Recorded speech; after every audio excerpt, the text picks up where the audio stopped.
On va parler de le mystère de l'iniquité. On va prendre quelques versets. On va échanger là-dessus. Et c'est vrai qu'aujourd'hui, c'est un mystère qui déjà agissait au temps des apôtres.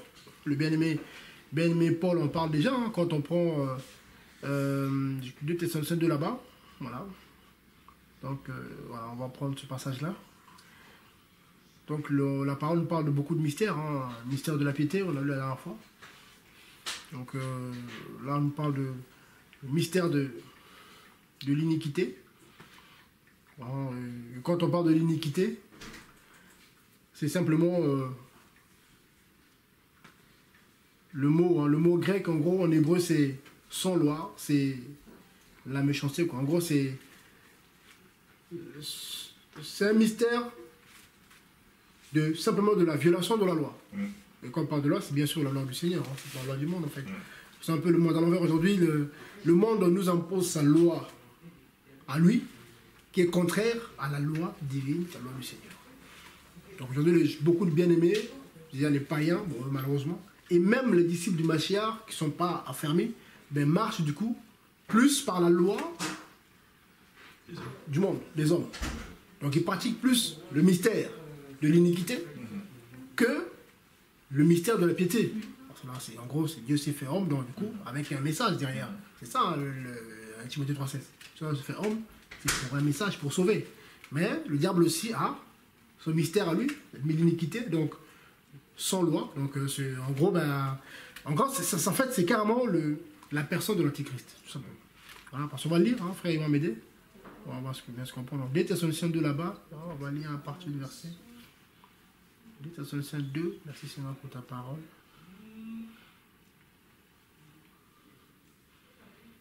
On va lire à partir du verset 5 là-bas. 2 Thessaloniciens 2, à partir du verset 5. Ne vous souvenez-vous pas que je vous disais ces choses lorsque j'étais encore avec vous? Oui. Et maintenant, vous savez ce qui le retient afin qu'il ne soit révélé consentant. Car le mystère de la violation de la Torah est déjà à l'œuvre. Seulement, celui qui le retient, en ce moment le fera jusqu'à ce qu'il soit hors du chemin. Et alors sera révélé le violeur de la Torah, que le Seigneur détruira par l'esprit de sa bouche, et qu'il anéantira par l'apparition de sa parousie.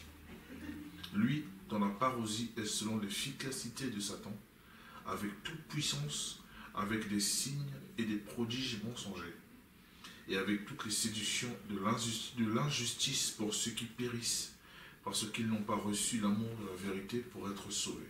Amen. Amen. Donc ici, quand on lit tout le chapitre, en fait, le mystère de l'iniquité, ou le mystère de la méchanceté ou de la violation de la Torah, de la loi, en fait, c'est un être. Vous voyez? Voilà. En gros, c'est un être qui porte en fait ce fardeau-là. Parce qu'on nous parle de lui à la fin. On nous parle de quelqu'un là. Quelqu'un qui est retenu par quelqu'un d'autre. En fait, tu vois, il y a deux oppositions. Voilà. Donc, il y a quelqu'un qui le retient pour qu'il ne puisse pas accomplir complètement son œuvre. Mais un temps viendra que celui qui le retient va se retirer. Et du coup, ben, il rentrera pleinement dans son œuvre. Avec faire le mal. Donc, on nous parle ici de le fils de la perdition, de l'Antichrist, simplement. Oui, donc, il y a le mystère de la piété qui nous parle du Seigneur. Voilà. Donc, qui s'est fait homme. Donc, il parle du mystère de l'incarnation de Dieu. Et là, on parle du mystère de l'iniquité, donc le mystère de l'Antichrist. Le fils du diable. Celui qui va promulguer la violation de la loi, la Torah. Donc, lui, quand il va régner dans le monde, alors là, tu n'as pas intérêt à observer la loi divine. Tu n'as pas intérêt. Sinon, c'est la mort. En gros, c'est ça, en fait. Donc, et aujourd'hui, il ne peut pas. Il y a son esprit qui est là. Donc, quand on lit le bien-aimé Paul, ici est clair. Quand il le dit, c'est en son temps déjà. Donc, dans mon temps, ce mystère agit. L'esprit de l'Antichrist, j'en parle aussi. Hein. Voilà. Donc, c'est-à-dire qu'aujourd'hui, dans l'orthodia, dans les assemblées, parce que là, il parle il s'adresse aux bien-aimés en Christ. Hein. Parce que quand on voit 1 Corinthiens, 2 Corinthiens, on voit ce qui se passe. On voit Galates aussi. Voilà. Qui vous en sorcelle, Galates 3.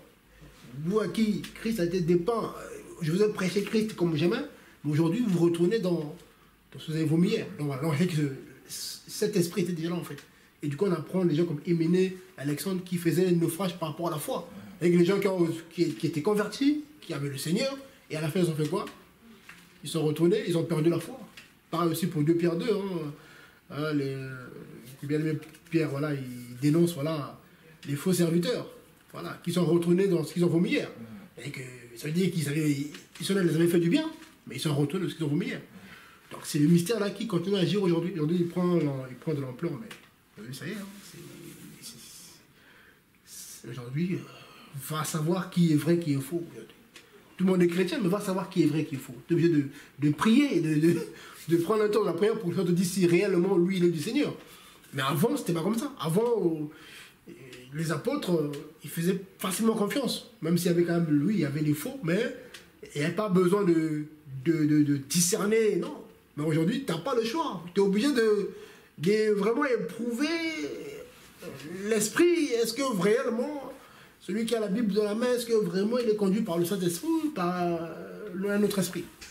Vous voyez? Et dans le Seigneur le dit, hein, quand on prend, voilà, pour continuer dans cette lancée-là, selon on parle aussi de l'iniquité dans Matthieu 24 là-bas. Regardez, on va prendre Matthieu 24. Matthieu 24, là. Sinon, merci pour ta parole. Là, l'autre.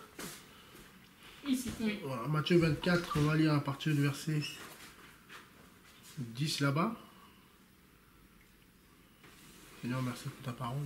Matthieu 24, à partir du verset 10. Voilà. Et alors, beaucoup seront scandalisés, et ils se livreront les uns les autres, et se haïront les uns les autres. Et beaucoup de faux prophètes s'élèveront, et égareront beaucoup. Et parce que la violation de la Torah sera multipliée, l'amour de beaucoup se refroidira. Mais celui qui aura supporté bravement et calmement les mauvais traitements jusqu'à la fin sera sauvé. L'évangile du royaume sera prêché dans toute la terre habitée pour servir de témoignage à toutes les nations, et alors viendra la fin. Amen. Voyez. Donc ici, le Seigneur est clair. Ici, il nous parle de, en gros, c'est le même mot, hein, la violation de la Torah, c'est l'iniquité. Voilà. Donc parce que la violation de la Torah sera multipliée, c'est que plus le temps passe, plus l'iniquité grandit en fait. Donc plus le temps passe, plus l'esprit de l'Antichrist prend de l'ampleur, plus ses œuvres se manifestent. Parce que la fin est proche. Plus le diable se lève, parce que quand on parle de l'Antichrist, voilà, c'est le diable qui va lui donner tout son pouvoir, donc on voit le diable derrière. Et que plus ça va, plus le mal avance, le mal prend de l'ampleur, et du coup malheureusement, qu'est-ce que ça cause après? L'amour de beaucoup va se refroidir. Le Seigneur ne parle pas là, il ne parle pas force des païens, il s'adresse à ses disciples en fait. À cause de l'iniquité, beaucoup vont commencer à se refroidir. C'est terrible, et c'est ce qu'on voit aujourd'hui. Tellement il y a des problèmes, tellement il y a des soucis, au bout d'un moment, on baisse. En gros, l'amour, c'est le Seigneur, en fait. Le Seigneur, voilà, petit à petit, il perd de la place dans notre cœur. Car Dieu est amour, c'est tout ça. Et le meilleur amour. Donc, c'est-à-dire que plus l'iniquité grandit, nous aussi, on doit avancer. Voilà. Là où le péché abonde, la grâce doit surabonder. Et quand si nous, on ne surabonde pas, le péché va nous avaler. C'est tout. Et ce qui se passe donc, tous les disciples du Seigneur qui, malheureusement, n'ont pas cette vie d'intimité avec le Seigneur, ils vont petit à petit se faire, voilà, happer, aspirer par l'iniquité. Tout doucement, ça commence, je sais pas, la tiédeur, l'atmosphère change, on fait moins les choses, donc ça marche tous les jours, on prie moins, petit à petit, du coup, on perd un peu l'envie de prier, et puis après, mais quand on lit psaume 23, il y a mon berger. Oui. Ah ouais, ils vont te citer les psaumes là. Quand il fait un petit cauchemar, il se réveille à minuit comme ça. Là, du coup, il se réveille. Là, vas-y, un cauchemar. Quand il n'y a pas de cauchemar, il dort. Mais quand il y a un combat là, il va ouvrir sa Bible. Il va répéter les psaumes là, laisse tomber, comme jamais. Et là, si tu passes par là, il dit, Ça, c'est un vrai disciple. Hein. Non. Non, il a eu un combat, une attaque, là, du coup, il va répéter. Et là, du coup, ça prie. Vous voyez? Donc là, bien aimé, l'heure est grave et nous sommes dedans aujourd'hui. On y est vraiment. C'est que nous sommes vraiment à la fin. Cette parole s'accomplit aujourd'hui, dans le verset 12 hein, de Matthieu 24. Parce que l'iniquité sera multipliée, l'amour de beaucoup se refroidira. Donc du coup, ça nécessite du coup la persévérance. Ça, en fait, le verset 13 est clair. Mais celui qui aura supporté bravement, voilà, amen. Donc celui qui supportera avec bravoure, ouais, il y a des mots, hein, quand on cherche un peu, on voit le poids des mots, quoi. Voilà. Donc il faut supporter dans le silence. Seigneur. Puis il y a un mot qui frappe. Hein. Les mauvais traitements.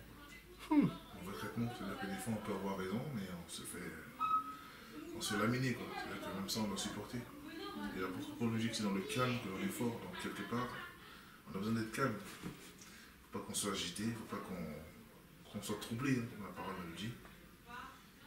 Voilà. Supporter. Si on a fait ceci au bois vert, et voilà. Ouais. Ah ouais, si on a tapé le Seigneur, on l'a giflé, on l'a craché dessus, on l'a tué. Et nous alors, et nous là. C'est une parole dure, hein. C'était la croix. Hein? C'est une parole qui est très dure, on s'en rend compte. Hein. Si, et moi, votre Seigneur, si on m'a tapé, on va taper en enfant. Et toi? Ah, Seigneur, ça veut dire que demain on peut me mettre en prison. Ah oui. Il dit que demain, oui. Ben, la police va venir chez toi comme ça, il manu militaire, là, donne des coups de poing là, en prison, et puis voilà, juste pour t'intimider, hein. Et puis le matin on te relâche. Oh, on s'est trompé. Ah, c'est pas vous. On a vu des cas comme ça dans des pays, hein, des frères qui se sont fait taper comme ça, envoyés par les francs-maçons. Voilà. À lui, il veut montrer quoi? Allez chez lui, vous cassez tout, vous tapez, et vous mettez en prison. Vous le libérez le lendemain matin, vous le libérez. Dites que vous êtes trompé. Le matin, le soir, police! Quoi, qu'est-ce qu'il y a? Ben, vous êtes trompé de maison. Non, non, c'est ici. Monsieur Attel, oui. Mais oui, c'est moi, mais tu vas dire quoi? Ah, Jésus!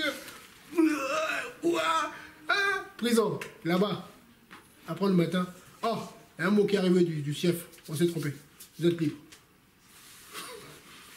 Là, tu sors là, complètement fracassé, les dents cassées. Dis, ah, Seigneur, t'entends? Si on a fait ce bois vert, au bois sec. Dis, ah, Seigneur, j'ai mal, Seigneur. Non, mais voilà. Loue le Seigneur. Comme disaient les apôtres, quand ils se font fouetter par l'acte 4 là-bas. On les a tapés. Pierre en prison, mais ils ont fait quoi? Alléluia. Aïe, j'ai mal à la tête, Seigneur. Alléluia, j'ai mal à manger. Mais tu loues le Seigneur. Bien, ça, c'est des messages qu'on enseigne pas aujourd'hui. Ça, tu vas dire ça aux gens. Non, non, nous, on veut régner sur terre. C'est nous les rois de la terre. Comment on peut frapper un roi? Ah ben si, s'ils ont frappé le Seigneur, le roi des rois. Et nous alors? Amen. Et nous. Donc en gros là, par rapport à, en tout cas, ce message-là, hein, pour faire court, sinon c'est très long, on se rend compte que ben, ce que le bien-aimé Paul a dit, ben, on y est en fait. Hein, nous sommes là, cette iniquité s'accroît tous les jours, et du coup, ben, l'amour de beaucoup de disciples ben, commence à se refroidir. Donc du coup, ça nécessite après la persévérance derrière. C'est-à-dire qu'on est obligé de persévérer. C'est là qu'on comprend pourquoi il faut persévérer. Parce que l'iniquité prend de l'ampleur. D'ailleurs, on l'entend. Hein. Je pense que au milieu de nous, partout, dans les réseaux, partout, on se rend compte que ben, le diable fait tout pour ben, refroidir la foi des disciples, en fait. C'est tout. Hein. Je pense que c'est son projet, c'est ça. C'est vraiment casser notre foi. Par tout ce qu'on voit, tout ce qu'on entend, tout ce qu'on mange. En fait, il utilise tous les 5 sens pour essayer de briser, pour nous séparer du Seigneur, en fait. Parce que malheureusement, beaucoup de nos bien-aimés marchent par la vue. En fait, c'est ça. Ils marchent par les 5 sens. La vue, l'odorat, le goût, le toucher. Voilà. Or, si on marche par ces choses-là, ben, on ne tiendra pas. Bien sûr, on est sur Terre, hein. On est humain. Mais on ne doit pas marcher par ces choses-là. Sinon, ben, tu regardes les choses pas bonnes, il t'attrape. Tu écoutes les choses pas bien, il t'attrape. Tu manges trop bien, il t'attrape. Même la nourriture aussi, hein. Tu te manges trop là. Et là, lui te nourrit, ça y est, il t'attrape aussi. Et il va t'accuser devant le Seigneur. Seigneur, regarde. un mangeur. C'est ça, non? Mais le diable l'accuse, non? Regarde. Regarde-le. Il peut pas se passer de ce gars. Et il est là, alléluia. Regarde. Ça, c'est ma brebis, ça. C'est ma brebis. Regarde, regarde ce qu'il regarde. Regarde. Tu vois, non? Il pense qu'on ne voit pas. Hein? Ah, donc, c'est ma brebis. C'est ça, en fait. Avec le diable, c'est ça, c'est ça avec le diable. T'as beau, ma brebis, c'est ma brebis, c'est ma brebis, c'est ma brebis. Pourquoi? Regarde ses yeux. Iniquité, iniquité, iniquité, iniquité, iniquité. Sinon, on dira, bah oui, ok, vas-y, prends. Oui, parce que je l'appelle, mais elle ne monte même pas. J'ai dit, viens, elle ne monte pas. Et pas ma brebis, mais quand on dit, toi, viens, elle vient. Le diable dit, vol. Ah, vol. Adultère. Oh, adultère. Le Seigneur dit, l'amour, la paix. Hein? Qui parle? Aime ton prochain. Ah bon, où ça? Les gens sont... Enfin, tu comprends pas? Et qu'on fait plus les choses du diable. Non, le diable, oui, mais tu m'appartiens, regarde. Quand je parle, tu m'écoutes. Quand lui parle, tu n'écoutes pas. Entre nous, tu appartiens à qui? C'est à moi. Donc ton Yahweh, c'est moi. Ton berger, c'est moi. Donc t'as la Bible, tu récites psaume 23. En fait, le psaume que tu récites là, c'est moi, ton Yahweh. Viens. Vous voyez? Que son trône nous aide. L'heure est grave, bien aimé, donc je pense qu'on en a conscience, d'où voilà pourquoi on persévère aujourd'hui, parce qu'on sait que on n'a pas le droit à l'erreur en fait. Je pense qu'aujourd'hui on est tous d'accord là-dessus. On n'a pas le droit à l'erreur. Voilà. Je pense que c'est le message du temps, hein. C'est vraiment rappeler, nous rappeler à nous-mêmes que voilà, on n'a pas le droit à l'erreur. Le Seigneur revient bientôt. Ouais, si, pourquoi pas. Ma soeur me dit. J'aimerais bien prendre Matthieu 16, 24. Matthieu 16, 24. C'est bon, ma soeur, tu fais? Donc Jésus dit à ses disciples, si quelqu'un veut venir après moi, et qu'il renonce à lui-même et qu'il se charge de sa croix et qu'il me suit. Voilà. C'est plaisir pour ce verset, c'est vrai. Plaisir, ce passage en la bouche. C'est ça, Le matin, on a sorti au moins 10 fois, c'est vrai. Ah ouais? Ouais, le matin, en voiture, on a sorti au moins 10 fois. C'est pas ça. Se chercher de sa croix. Amen. Si on ne peut pas charger de sa croix, ça veut dire qu'on n'est pas son enfant. Venez à moi, vous tous. Il est fatigué. Quand tu es fatigué, charge de de repos. T'arrives comme ça, t'arrives hein, avec tes fardeaux. Ah, Seigneur, je suis fatigué, tu déposes. Enfin! Merci Seigneur. Ben, je peux partir? Oh non, non, attends. Comme ça. Ah, bah, pas comme ça. J'ai un truc pour toi. Seigneur, j'ai déposé. Oui, mais moi j'ai un fardeau. C'est léger, mais c'est quand même un fardeau. Il est doux. Mais c'est quoi? C'est quoi Seigneur? La croix. Mais Seigneur, mais je dois porter ça? Oui. Dans combien de temps? Ben, jusqu'à ce que tu quittes ce monde.